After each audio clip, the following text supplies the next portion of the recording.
recordando un poco el contexto donde estas palabras fueron dichas. Estas palabras fueron pronunciadas por el Señor en el jardín del Getsemaní a pocas horas de que el Señor fuera preso, juzgado y condenado.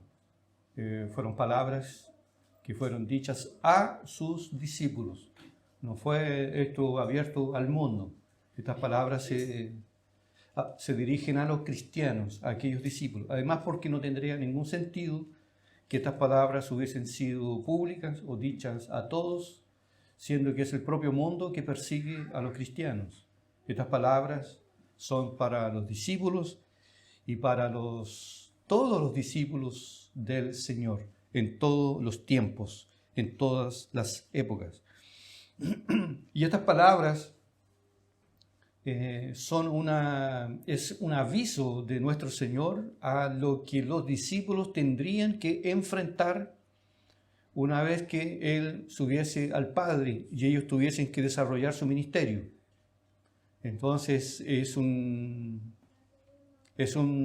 advertencia o un aviso para que los discípulos no se escandalizaran cuando tuvieran que enfrentar las adversidades que tuvieron que enfrentar, que incluso casi todos ellos pagaron el precio del discipulado con su propia vida. Solamente Juan murió de anciano, dice la tradición. Los demás todos fueron asesinados.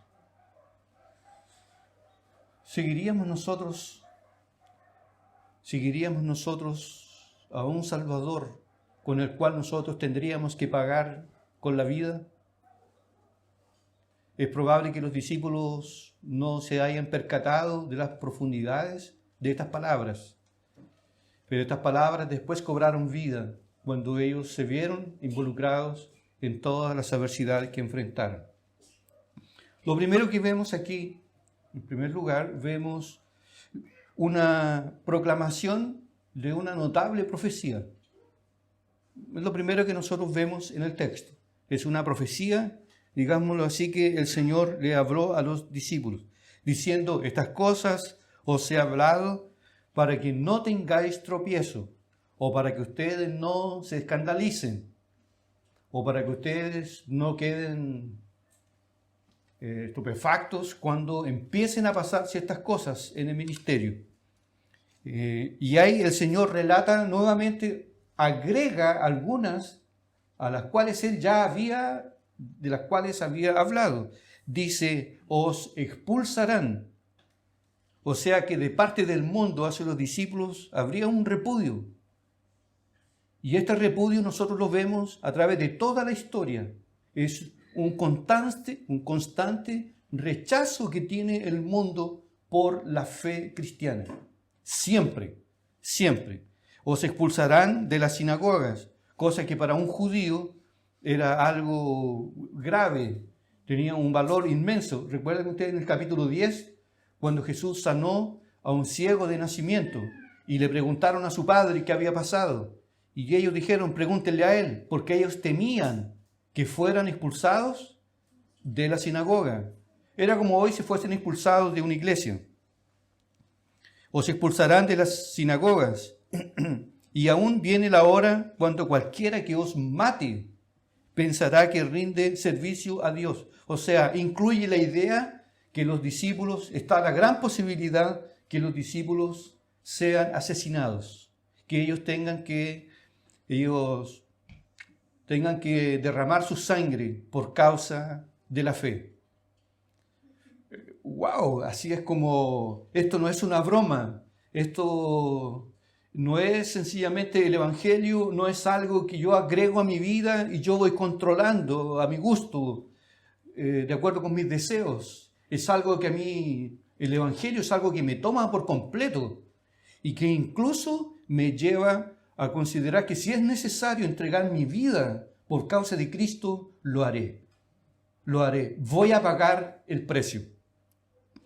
Jesús los advierte a los discípulos sobre los innumerables peligros que ellos enfrentarían durante toda su vida. Y no solo ellos, no solo los 12, sino todos aquellos que son considerados cristianos verdaderos. En su obra El Peregrino, John Bunyan lo relata, lo describe desde el principio hasta el fin. Usted va a ver esa obra, que esa obra es un relato de todos los problemas, de todas las adversidades que enfrenta el cristiano. Sale de una, la vence, entra en otra. Vence aquella, aparece otra. Siempre, hasta que llega a cruzar el río y entra en la Nueva Jerusalén. El Evangelio de Cristo, en este sentido, tendríamos que decir lo que es opuesto a lo que se conoce hoy como la teología de la prosperidad, tan anhelada, tan buscada, tan anhelada por las personas hoy. Porque en la teología de la prosperidad a la gente se le promete riqueza, salud, poder, en esta vida, lujos. Todo el Evangelio se resume a autos, a casas, a viajes, a dinero, a todo eso. Y el Evangelio, la verdad, que no tiene nada que ver con eso. El Evangelio de Cristo es opuesto, es completamente opuesto a este falso Evangelio, que obviamente que es atractivo, porque el ser humano es un ser materialista. Al ser humano le gustan las cosas de esta vida, le gustan las cosas de este mundo. Además que no hay exigencias, no hay una cruz, no hay renuncia, no se habla de pecado, no se habla de arrepentimiento, no se habla de confesión de pecado, no se habla de Dios, de los atributos de Dios. Es un evangelio fácil. ¿Y por qué es un evangelio fácil? Es un evangelio que tiene tanto arrastre. Pero nosotros no podemos juzgar la verdad por la cantidad de gente que frecuenta el lugar. Porque si fuésemos a juzgar la verdad por los resultados, tendríamos que decir entonces que el Islam es una religión correcta o que el catolicismo está correcto. El Evangelio de Cristo siempre cuenta con una minoría. Y los puritanos, cuando hablaban sobre este tema, decían que a veces la vida cristiana se retrata como un pequeño grupo de peregrinos que van caminando rumbo al cielo, casi que solos, en soledad. Nunca la multitud estará a nuestro lado, a no ser que haya un avivamiento, que fue lo que ocurrió en el Pentecostés. Pero no habiendo un avivamiento, generalmente en tiempo de gracia normal, el grupo es un pequeño grupo. Porque obviamente que al hombre natural, el evangelio verdadero que le habla de renuncia, de pecado, la gente no quiere oír eso. La gente quiere seguir viviendo su vida de pecado, de maldad, de transgresión, y más encima que le digan que Dios está todo bien con Dios, que hay paz y prosperidad y que tendrá riquezas, salud y un montón de cosas para poder disfrutar de esta vida. El Evangelio de Cristo es opuesto a eso, completamente opuesto a aquello. El propio Señor les dijo a sus discípulos, un poquito más adelante lo veremos, Jesús les dijo, en el mundo tendréis aflicción. Entonces cuando nosotros nos preguntamos, pero ¿por qué yo paso por tantas cosas? ¿Por qué a mí? ¿Por qué yo salgo de una y entro en otra? Y cada vez la situación parece empeorar. Siempre. Pero fue advertido por el Señor. Mientras estemos en este mundo, tendremos aflicción. El apóstol Pablo cuando le escribe o se describe lo que el apóstol Pablo habla en el libro de Hechos, el apóstol Pablo dice, es necesario, en sus viajes misioneros dice, es necesario que a través de muchas tribulaciones entremos en el reino de los cielos, en el reino de Dios. Es necesario.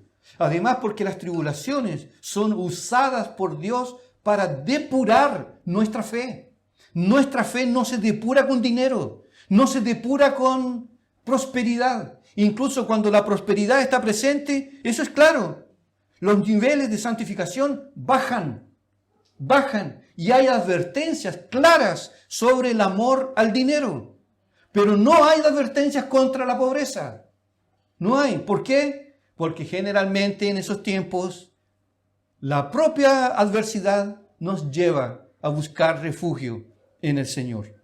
Dice el apóstol en sus viajes misioneros a gente que estaba recién escuchando el Evangelio: es necesario que a través de muchas tribulaciones entremos en el reino de Dios. Nuevamente volvemos a la palabra del Señor.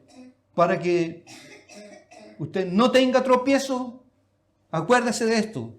Nuestra vida será bastante movida, bastante agitada, con dificultades. El propio apóstol Pedro, y fue un texto maravilloso que leyó nuestro hermano Gary en el devocional. El propio Pedro lo dice: aunque ahora, por un poco de tiempo, miren, nuevamente la palabra, es necesario que tengáis que ser afligidos por diversas pruebas. No solo por una, es un ramillete de pruebas que los cristianos tienen que enfrentar. Entonces las advertencias de la Biblia son claras para que en el día que pasen estas cosas no estemos diciendo: pero ¿por qué? ¿Por qué a mí?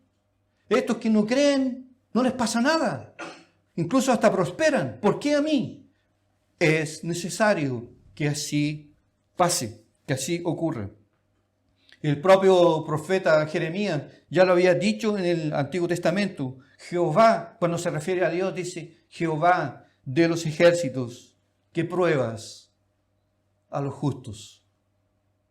Dios prueba a los justos. Jesús en esta noche entonces no solo advirtió a sus discípulos sobre las aflicciones, sino que además les dijo: seréis aborrecidos o rechazados, ustedes van a ser perseguidos, ustedes van a ser expulsados, y va subiendo, van a ser expulsados, y nadie es expulsado a veces en buenos términos, como lo hacían los judíos, y seréis asesinados. Ese es el precio que tendrían que pagar los discípulos del Señor.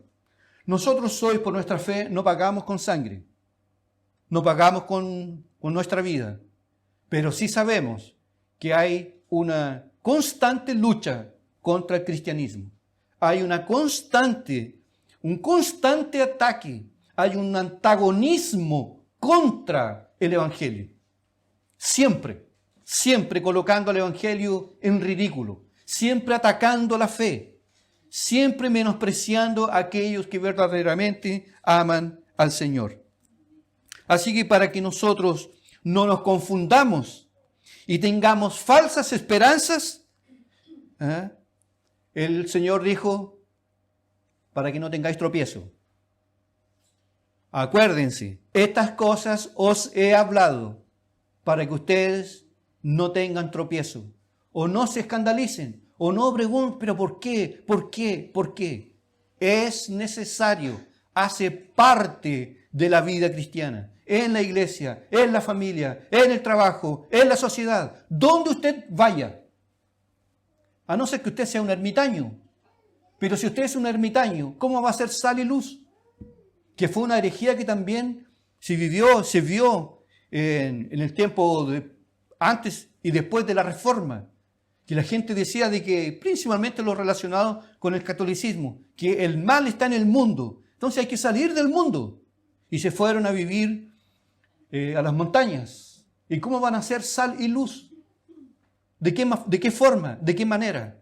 Y entonces Jesús dijo: esto va a pasar y es bueno que ustedes lo sepan, para que cuando pase no se escandalicen, no tengan tropiezo. Dos observaciones son necesarias aquí en este tema, en este punto. Primero, los profesos, que son aquellos falsos cristianos que caminan con los cristianos, los falsos profesos no logran soportar las aflicciones por causa de la fe. porque es un filtro. Dios también lo utiliza como mecanismo para santificar a los suyos, depurarlos, pero también es usado como un filtro para los falsos cristianos que profesan la fe. Porque los falsos cristianos no soportan las adversidades por causa de la cruz de Cristo. No van a demorar mucho para que ellos se reconcilien con el mundo. No va a pasar mucho tiempo. Ellos van a volver a su estado natural, a su hábitat natural. ¿Ha escuchado usted a veces estas palabras? Yo no conocía a Dios, no servía a Dios y todo estaba bien. Pero bastó que yo me acercara a Dios y empezó la tole tole. Empezaron los problemas, las adversidades. Así que me alejé. Y ahora estoy bien. Y esto es porque los profesos no soportan las adversidades. No las soportan. Ellos se alejan. Segunda consideración. Todo cristiano verdadero debe estar consciente del precio que debe ser pagado por seguir a Cristo. Debemos estar conscientes de que nosotros debemos pagar un precio. Y por lo mismo nosotros no debemos nutrir falsas esperanzas, esperando, por ejemplo, que el mundo nos reconozca, esperando que el mundo nos aplauda, o que estemos muy satisfechos porque aquí en nuestra patria está el día del evangélico, el día del cristiano protestante. No tenemos que tener falsas esperanzas. Solamente pedimos misericordia al Señor para que nos fortalezca en las tribulaciones que tenemos que pasar. Que a veces nadie las sabe, nadie las conoce. Y nosotros vemos caras, y nos vemos más allá. Pero el Señor ve todas las cosas, todas las cosas. Así que debemos estar conscientes que nosotros también debemos pagar un precio, que obviamente es eternamente menor al precio que pagó Jesús para salvarnos de la condenación eterna. Segundo punto, lo encontramos en los versículos 2 y 3. Aquí encontramos un grupo de personas. El primer grupo que encontramos es el grupo de los perseguidos. Y Jesús los advierte, ¿ya?, para que no se asusten. ¿Ya? No se asusten. O por ejemplo una persona que va a viajar en avión. ¿Ya? La primera, y con un tremendo pánico, las personas que ya han viajado constantemente, ¿qué van a decirle? Le van a dar algunas advertencias. Mira, cuando vaya a despegar, parece que el estómago se te va a subir. Y cuando hayan turbulencias, pero van a haber turbulencias, pero tranquilo, si no se va a caer el avión. ¿Ya? Son algunas advertencias. Entonces, las primeras advertencias fueron dirigidas a los discípulos. Ahora entra otro grupo aquí, el grupo de los perseguidores, el grupo de los que persiguen. Dice Jesús, os expulsarán de las sinagogas, y aún viene la hora cuando cualquiera que os mate pensará que rinde servicio a Dios. Pero esto lo hacen porque no conocen ni al Padre ni a mí. Aquí tenemos un grupo de personas que es sincera, el grupo de los sinceros, pero equivocados. ¿Conoce usted a personas que son sinceras? Muy sinceras en lo que hacen, en lo que profesan, en lo que creen, pero están equivocadas. Porque existe esta posibilidad, esa tremenda posibilidad de que una persona diga, no, si yo soy muy sincero con aquello que hago o con aquello que creo, pero puede estar equivocado. Los perseguidores van a ejecutar a los cristianos pensando en que rinden un servicio a Dios. Raide, cuando comenta este texto, dice así, qué terrible cuando está presente el celo por las cosas de Dios sin el conocimiento de Dios. Es un error fatal, es un error grave. El celo sin entendimiento, sin discernimiento. ¿Y qué es lo que hace eso? Hace que una persona que profesa la fe sea una especie de un talibán evangélico, un chiita cristiano, que aunque profesa las cosas de Dios, es violento, es agresivo, incluso es capaz de matar en el nombre de Dios. Pero son sinceros. ¿Por qué son sinceros? Porque ellos están convencidos que ellos están haciéndole o dándole un servicio a Dios. No, si nosotros estamos al matar o al asesinar a esta plaga, que acuérdense cómo trataron al apóstol Pablo en uno de los juicios, cuando dijeron, aquel abogado cuando dijo, este hombre es una plaga y este hombre no es digno de que viva, este hombre debe ser extirpado de la tierra. Pero ellos estaban convencidos que estaban en la verdad. Israel nuevamente comenta, por eso, porque existe la posibilidad de que una persona sea sincera y esté equivocada, por eso la sinceridad no es digna de confianza, dice él. La sinceridad no es digna de confianza. La sinceridad no es un argumento poderoso para hacer tal o cual cosa. No es, porque una persona puede ser sincera y estar redondamente equivocada. O nosotros no pensábamos que estábamos bien, que no había nada que hacer en nosotros, estaba todo bien. Que yo no mato, yo no fumo, yo no bailo, yo no hago esto, no tomo, yo no peleo con los vecinos, yo estoy bien. ¿Cuántas personas usted no ha escuchado que dicen, yo soy una persona buena, yo no soy una persona mala? Cuando la Biblia va y dice que somos malos, no somos buenos y no hay bueno ninguno, ni siquiera uno. Pero las personas son sinceras en aquello que profesan, pero están equivocadas. Estos hombres y tantos otros creían que estaban sirviendo a Dios. Lo que estaban haciendo es transgredir la ley. ¿Por qué? Porque ellos no conocían a Dios,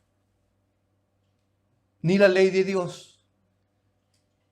Y estas personas a veces que profesan algún tipo de fe en Dios, si usted va viendo, va preguntando, no conocen a Dios, pero son sinceras. Y yo nací en esta ley y voy a morir en esta ley. Yo nací, ¿cuántas veces nosotros en el evangelismo? Yo nací católico, mi abuelo, mi tátara son católicos, voy a morir así. Porque esta fue la iglesia que dejó Jesús. Así lo dicen.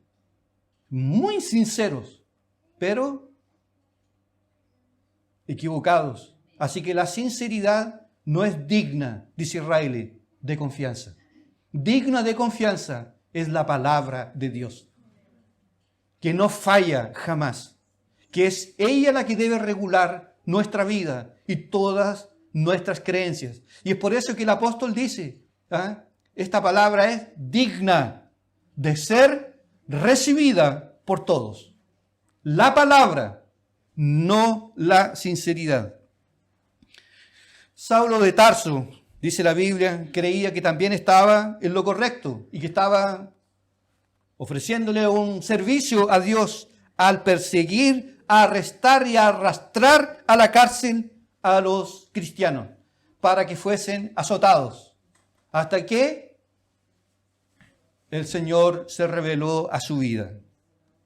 Entonces nunca una persona se puede apoyar en la sinceridad como si fuese lo máximo o lo que realmente juzga la verdad. Lo que juzga la verdad, y en eso debe estar basada nuestra fe, es en la palabra de Dios. Es en las Escrituras sagradas. Es por eso que el celo sin conocimiento es terrible. Nuestra mente debe ser iluminada por la palabra de Dios, por las Escrituras, porque es la palabra de Dios la que limpia el corazón. Es la palabra de Dios que saca la superstición. Es la palabra de Dios que saca todos los engaños. No es la sinceridad. No es la sinceridad. Incluso a veces la sinceridad puede hasta apernar los errores, las herejías que son abrazadas por la persona. pero la palabra de Dios limpia, purifica y santifica la vida de una persona. Por eso dicen, la ley de Jehová es perfecta. Y cuando pregunta el salmista en el Salmo 119, ¿con qué limpiará el joven su camino? ¿Con la sinceridad? Con guardar tu palabra. Con todo mi corazón te he buscado, oh Dios. Ahora, obviamente que la sinceridad tiene su valor cuando se está en la verdad. Y la verdad solo está en las Escrituras Sagradas. O sea, en la persona de nuestro Señor Jesucristo. El celo por las cosas de Dios debe siempre ir acompañado de discernimiento. Discernimiento espiritual. Un discernimiento claro que es iluminado por la palabra de Dios. Nos dice el Salmo 104, lumbrera a mi camino es tu palabra. Tu palabra ilumina mi camino. Tu palabra, no mi sinceridad.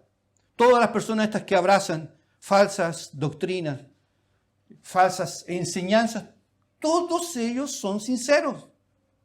Si usted habla, incluso, no sé si usted se ha dado cuenta, pero ha habido una fuerte campaña en las redes sociales por parte de los mormones. Y usted cuando escucha a estas jovencitas, uno así como, ¿conoces a Dios? ¿Sabes orar?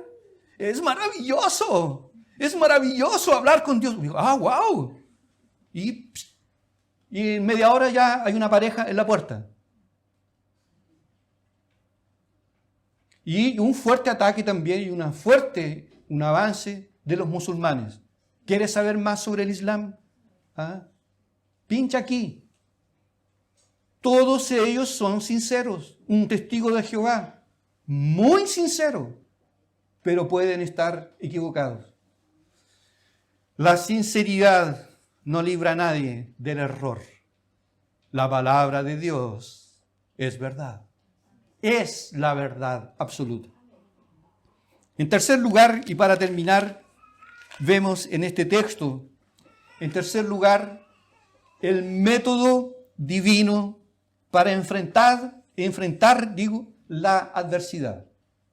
Aquí encontramos un método, no sé si usted lo puede ver ahí.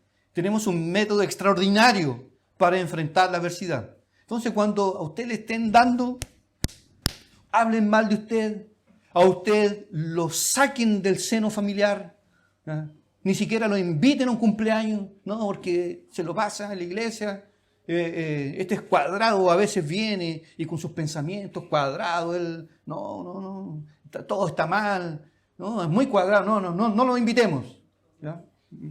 Discriminando, ese tipo de cosas. Y eso en algún momento puede ser que a nosotros nos afecte, porque la vida del cristiano, hermano, no sé si usted se ha dado cuenta, pero es relativamente solitaria. Porque usted no ha perdido amigos. ¿Ha perdido amigos o no? Si usted no ha perdido amigos, algo pasa. Y hay que ser sinceros, los mejores amigos que nosotros debemos tener en nuestra vida tienen que ser cristianos. Tienen que ser cristianos. Porque si yo tengo un amigo que es mundano, ¿cuál es el tema del mundano? ¿Cuáles son las cosas que el mundo habla? De la vanagloria de la vida, de la belleza, de los amores a los placeres, de ese tipo de cosas que ellos hablan. Entonces puede ser que en algún momento nosotros nos veamos afligidos, porque a medida que el tiempo va avanzando, como que nos vamos quedando solos. Y hermanos, y nos vamos dando cuenta, de verdad lo digo, que realmente los mejores amigos y la verdadera familia es la familia de la fe. Los hermanos en la fe son realmente nuestra familia. Y una vez se dice, ¿por qué no tuve una mamá así? ¿Por qué no tuve una hermana así? ¿Por qué no tuve hijos así como este joven? ¿Por qué? Porque para nosotros realmente tenemos más comunión con los que profesan la fe en Cristo que los que llevan nuestra propia sangre. A veces, hermano, una Navidad, Año Nuevo, puras discusiones, puros temas superficiales, pura división. ¿Cómo enfrentar cómo reaccionar cuando uno siente que de repente así como que uno anda solo. Y más encima con problemas de salud y diferentes adversidades. Y aquí tenemos un método que el Señor nos dejó. Versículo 4. Mas os he dicho estas cosas para que cuando llegue la hora de la adversidad, os acordéis de que ya os lo había dicho. Ahí está el método. Amén. Ahí está el método. El método divino para enfrentar la adversidad. El método, la verdad, es, ¿cuál es el método? Traer a la memoria las palabras de Cristo, principalmente lo relacionado con sus promesas. Por eso esta palabra es muy fuerte, para que os acordéis. ¿Por qué? ¿Por qué Jesús dijo eso? Para que os acordéis. Porque la tendencia nuestra es cuando estamos dentro de un túnel oscuro, nos olvidemos de todo. Pero nos olvidamos de todo. Nosotros ignoramos las promesas de Dios, ignoramos todo y empezamos a lamentarnos. ¿Y por qué esto? ¿Y por qué a mí? Maldita sea. Y por esto, y reclamamos por todo. Entonces la palabra, porque nos olvidamos. Es más, por causa del pecado en nosotros nos olvidamos fácilmente de las cosas buenas. Y recordamos por años y décadas las cosas malas. Spurgeon decía que las cosas buenas las escribimos en tablas de agua. Y las cosas malas las escribimos en tablas de piedra. Usted se puede acordar de cosas malas cuando uno era niño, ¿no? ¿Se acuerdan, no? Que le hicieron el mal. O que usted hizo algo que no estaba correcto. Por años. Pero las cosas buenas las olvidamos. En las cosas buenas a las cuales a veces nosotros vivimos, y en nuestra memoria es como si nuestra memoria tuviese jabón. Pasan. Están así, hermanos, están así. Una prueba bien clara y corta. ¿Se acuerda usted del sermón del domingo pasado?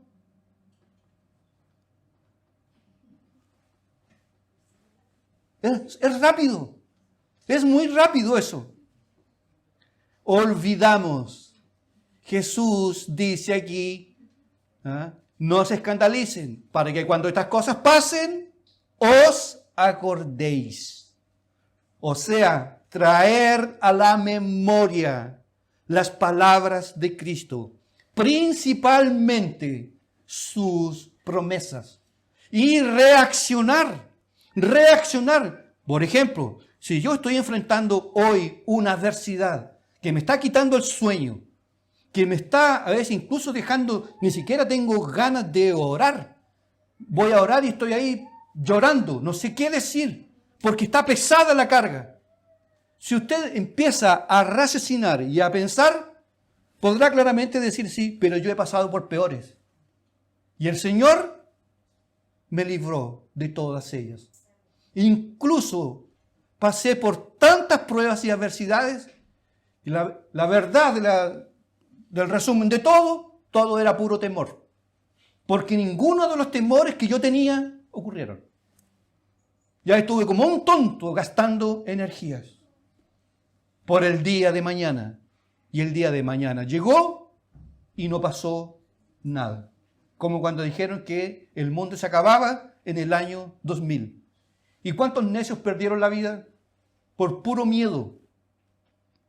Jesús dice aquí, para que os acordéis. Cuando pasen estas cosas, acuérdense de lo que les he dicho, que el Consolador va a estar con ustedes y no los voy a dejar solos.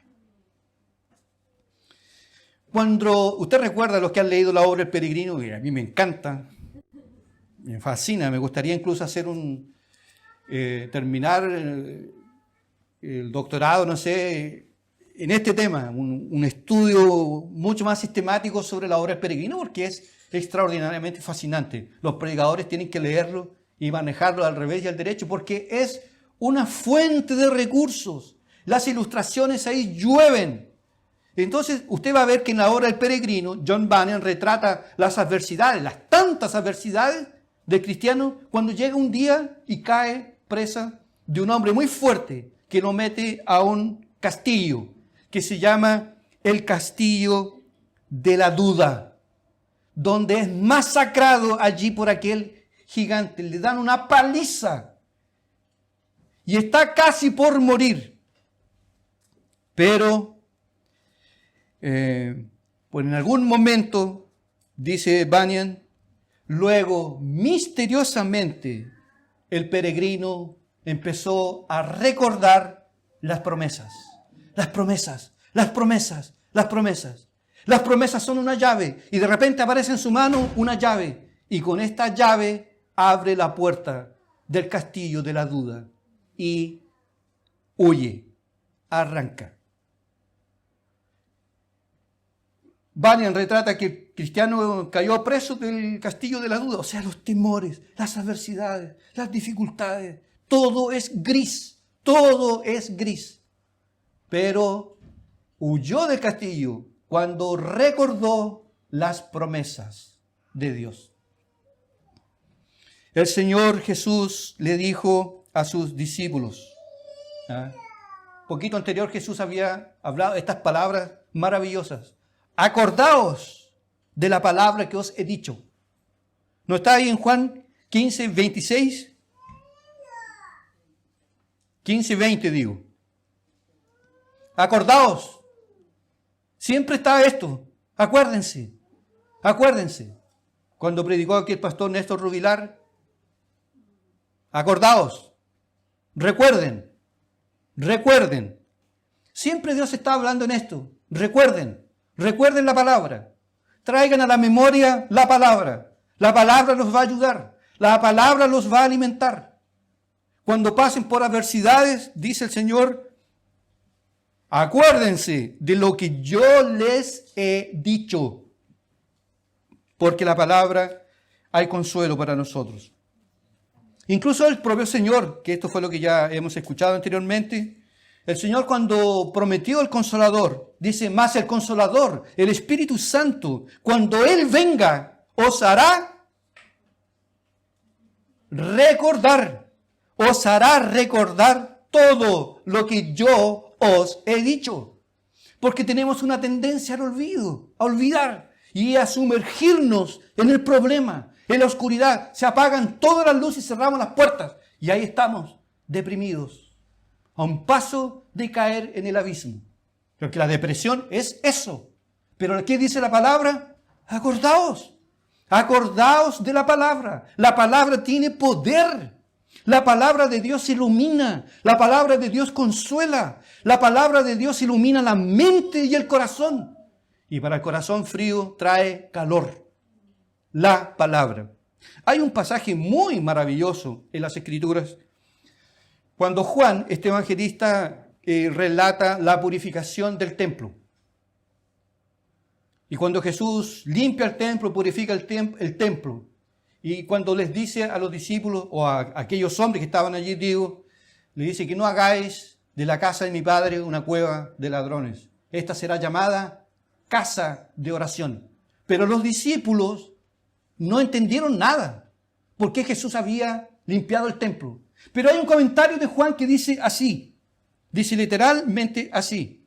Cuando Jesús resucitó de entre los muertos, los discípulos se acordaron.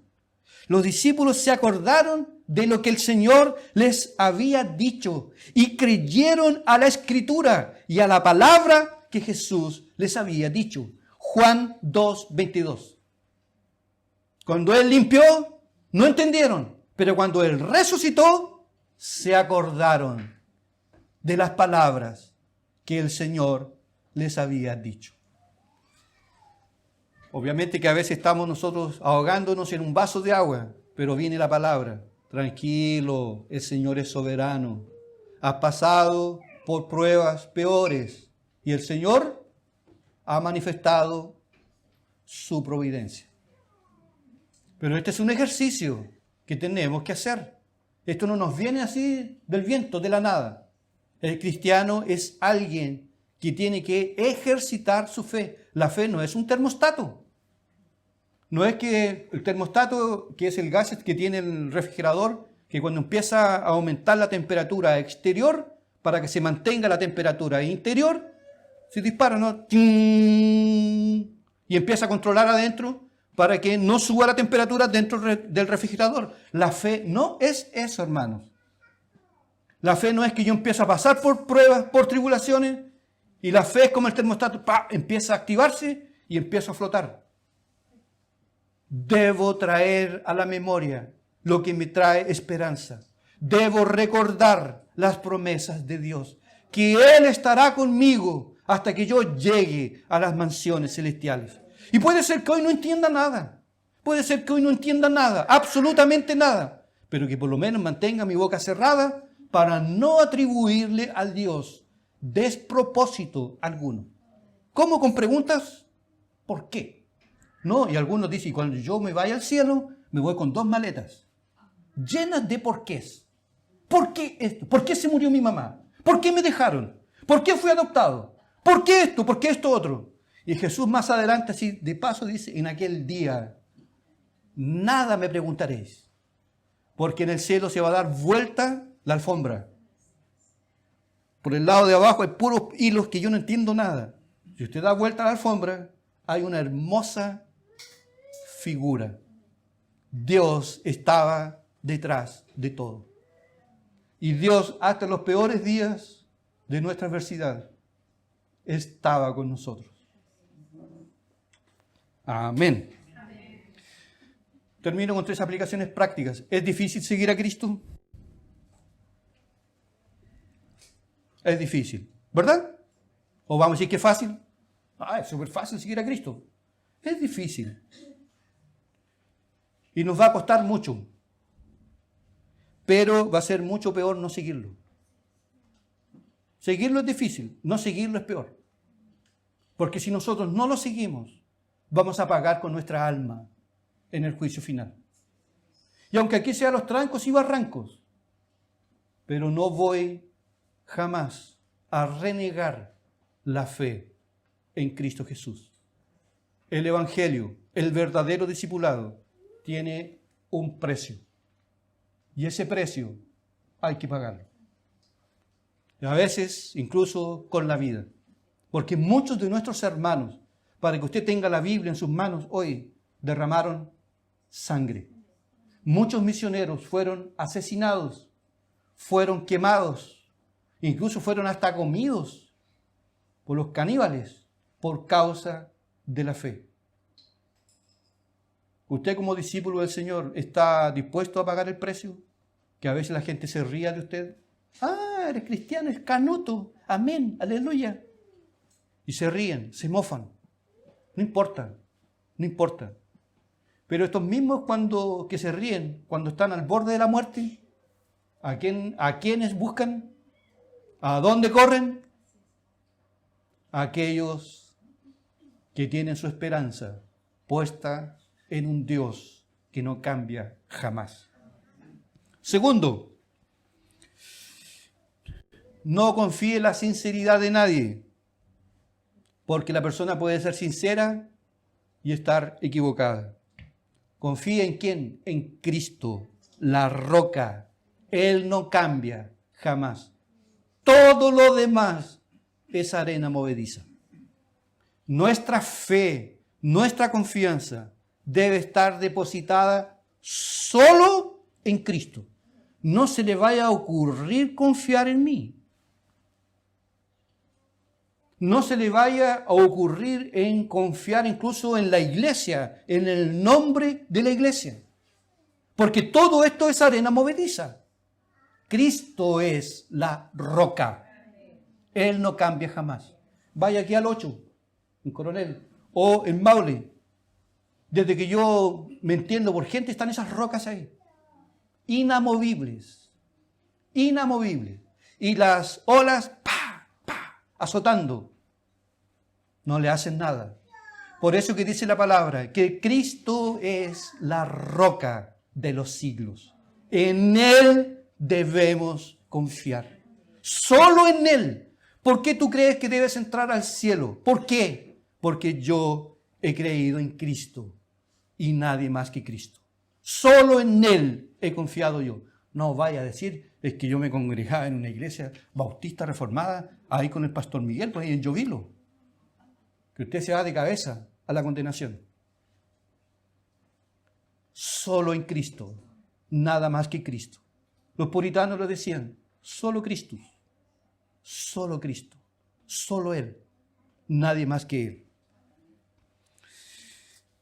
Y la última pregunta, ¿usted tiene la costumbre de meditar en las promesas de Dios? ¿Nos dice el Salmo 1? Bienaventurado el hombre que no se sentó en la rueda de los escarnecedores. Antes medita en la palabra de Dios, en la ley de Dios, de día y de noche. Meditar es pasarse rollos, es echar a andar la imaginación para la santificación. Un día, estas tribulaciones son pasajeras. Todo pasa, todo pasa. Usted mira hacia atrás, tremendas pruebas, hambre, frío, rechazo, de todo. Pero todo eso pasó. Ahora enfrentamos otras, absolutamente difíciles, pero debemos meditar en la providencia de Dios. Y siempre debemos decir, cómo el Señor ha sido bueno conmigo. Allí pudo haberme liquidado. El Señor allí pudo haberme abandonado y yo habría caído al infierno. Aquel día que yo me quería matar, que yo me quería destruir, que quería desaparecer del mundo. Yo lo pude haber hecho, pero algo pasó. Era la mano de Dios. Era el soplo del Espíritu. Era la providencia de Dios. Era la promesa de Dios. Y las promesas de Dios no fallan jamás. Meditemos siempre en la palabra. Esto nos trae alimento y fuerza para nuestra vida.